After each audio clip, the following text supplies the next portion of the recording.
Go ahead.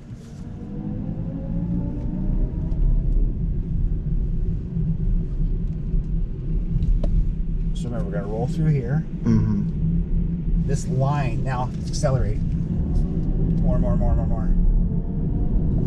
Off that. A little bit of brake. Okay. Off the brake and let it roll tight.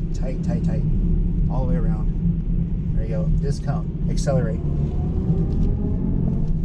little bit. You can accelerate all the way to this cone. All the way out. A little bit of brake. Off the brake and let it roll through here. Okay. This car rotates so much differently, you know, than the X3.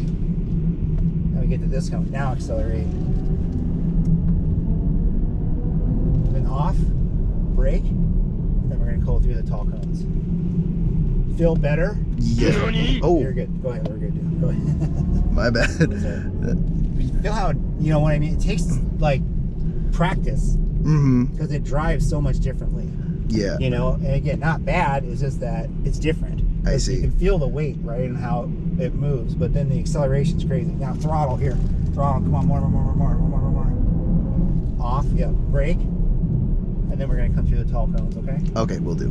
Yep. All right. See, it's a little easier, right? You kind of get like, oh, how it floats, or you know, where that we don't need that much brake, or whatever that means. Mm-hmm. So it's there's always nuance to everything.